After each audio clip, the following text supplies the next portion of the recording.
Merhaba arkadaşlar.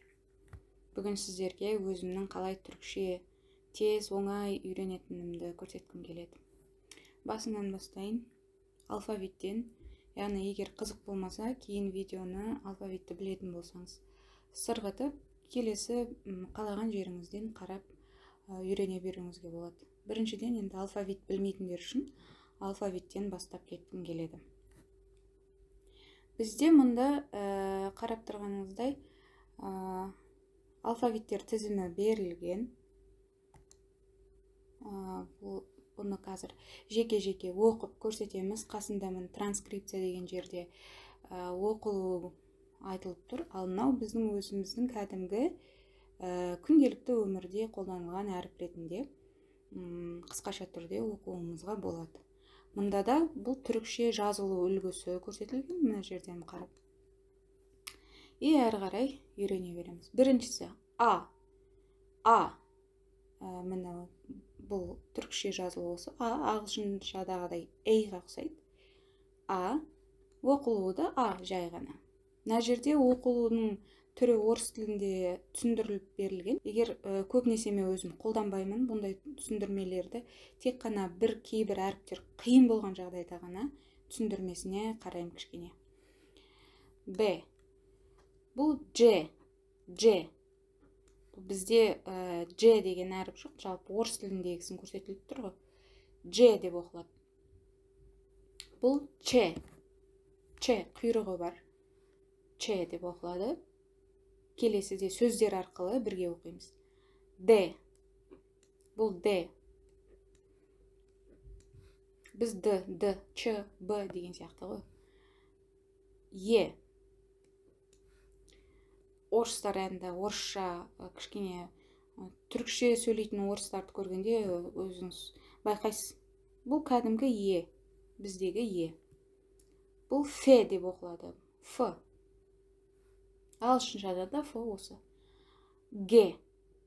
Ағылшыншада да Г осындай. Г оқылуы. Бұл юмышақ Г деп аталады, яғни жұмсақ деп аталады. Дыбысталуы жалпы негізі жоқ. Бұл алдыңғы әріпті дауысты дыбыстан кейін тұратын болса, сол алдыңғы дауысты дыбысты екі еселейді. Қазір оны сөз барысында дұрысырақ түсінетін боламыз. Бұл оқылмайды, дыбысы жоқ. Юмышақ Г. Х. Х деп айтамыз. Бұл кәдімгі орысшадағыдай емес. Кәдімгі қазақшадағы ырыс деген сияқты. И. Бұл Ж.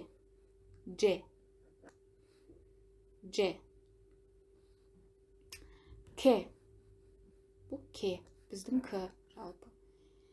Л. Ағылшыншадағы сияқты Л. Жіңішке екен. Жалпы мына жердегі дыбысталуына қарай, дауыс дыбыстарына қарай, жуан және жіңішке сияқты кейін ажыратуға болады. М. Н біздің. О. Бұл біздегі Ө. Бізде Ө бар. Қазақшада орыстарда жұлдызша тұрды жаңа жоқ. Енді жартысы қайда? Мәні жартысы келесі бет. П. Ағылшыншада да П деп не істеуші еді ғой. П біздің П. Р. Ағылшыншада ар деп оқиды, естеріңізде болса, бұл жерде Р. С. Кәдімгі С. Ш. Құйрығы бар. Ш. Т. У. Ö. Орыстарда бұндай әріп жоқ, бізде Ö. Кәдімгі үйрек деген сияқты. Үзік деген сияқты. Ö. Жіңішке. В.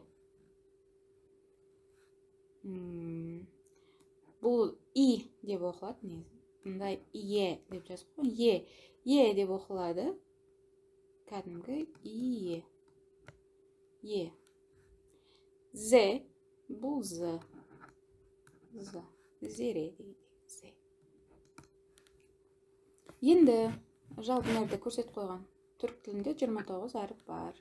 Ол жерде дауысты және дауыссыз дыбыстардан тұрады. Бізде де сондай. Қазақ тіліне өте ұқсайды. Мына жерде ерекшеліктер. Біздегі ө деген ерекшеліктер. Мына жерде у. Мұнда да мына кішкене жаңа айттық, қайталап өтетін болсақ, оқылмайды. Дауысты дыбысты екі еселейді. Мұнда құйрығы бар ш.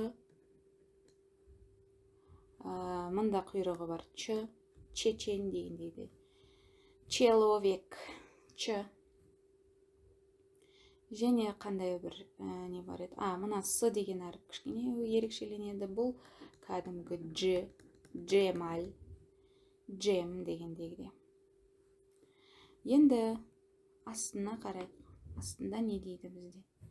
Бұл әріптердің бір-бірімен байланысып оқылуын көрсетіп жатыр. Дауысты дыбыстар қалай оқылады? Негізінде мен бұларға қатты мән бермеймін. Жалпы оқып үйрену үшін мына жерден бастап кетуге болады. Яғни қалай дыбысталады? Дауысты дыбыстармен мынау е деген әріп қалай келеді? Мысалға а жалғанса я, ы жалғанса й. Өйткені мынау е еді ғой бізде. Е и ы. Й. Яғни мына арасындағы не түсіп қалады. Арасындағы кәдімгі е деп оқылғандықтан келесі бір екі дауысты дыбыс бір жерде тұрмайды ғой, сол үшін мынау түсіп қалады. Соңғысы екінші дыбыс, яғни ол маңызды дыбыс. Бұл жерде де йо, ю, е, мына жерде и, й, кәдімгі и, ө. Это ю, кәдімгі и, ө, ю. Енді оқып көрейік. Мынау қандай еді бізде? Я еді, мысалға бүйтіп. Ялан. Ялан. Ялан. Қазақшада жалған деген сөзге келеді. Өте ұқсайды. Ялан. Ложь деп жалған. Жалған. Ялан. Өте ұқсайды. Йыл. Йыл. И-ы. Йыл. Йыл. Жыл. Yok. Yok. Жоқ.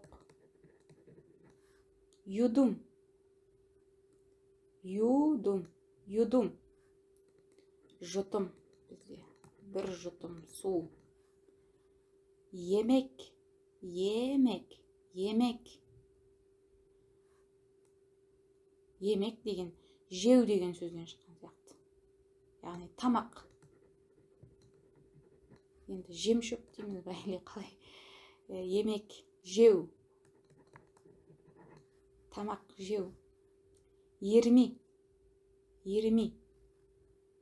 Бізде жиырма. Йөн. Йөн. Жөн деген сияқты. Жөн сілтеп жіберші дегенде. Жөн. Йөн. Юк. Юк. Жүк. Өте ұқсайды екен, біздің қазақ тілімізге жалпы түрік тілі. Сол үшін көп уақыт алмайды. Екінші бір шетел тілі ретінде тез үйреніп алуға болатын. Өте керемет тіл, әдемі тіл, эмоцияға бай тіл. Барлықтарыңызға ұсынам негізі үйреніп алуды. Енді келесі бір жаттығуын көрейік. Бұл дауысты дыбыстардан кейін келсе, қалай оқылатынын көрсетіп тұр бізге. Мысалы, ай, ый, кәдімгі идің рөлін атқарып тұр, ағылшыншада да көбінесе идің рөлін атқарады ғой, сол сияқты. Ой, мына, ой, ей, и, өй. Түркшеде кішкене қиналып жатыр, даже түсіндірмесінде. Үй. Енді оқып көрейік. Тағы бір бұл сіздерге тағы да қосымша жаңа сөздер ретінде, яғни бұл жерде тезірек түркішені үйреніп алуға мүмкіндік.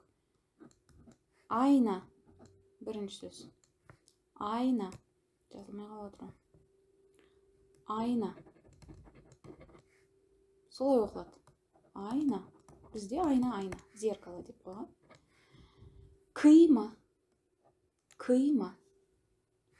Мына жерге жазып көрсетейін. Кыйма. Фарш. Фарш дегенді көрсетіп тұр. Кыйма. Қима. Немесе қима деген біздің сөзіміз бар. Қимаға келеді. Кыйма. Турап тастау.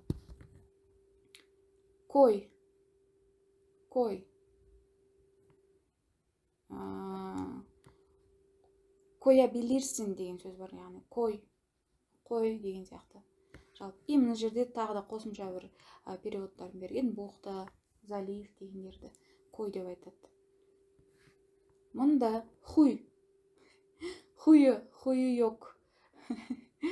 Кішкене не? Өзім күлкім келіп тұр. Хуйы деген көңіл күйі. Бізде күй деген сөз бар. Характер. Көңіл күй дегендей. Көңіл күй. Гейк. Гейк. Кик деген бізде. Ие. Хорошо. Жақсы деген. Иім деген сөз. Бұны өтте жиі кездестіретін боласыз. Жақсы. Ие. Жақсы екен. Ие. Көй. Көй. Көй деп оқылады. Бұл бізде ауыл. Ауыл дегенді білдіреді. Ұқсамайды екен бұл сөз.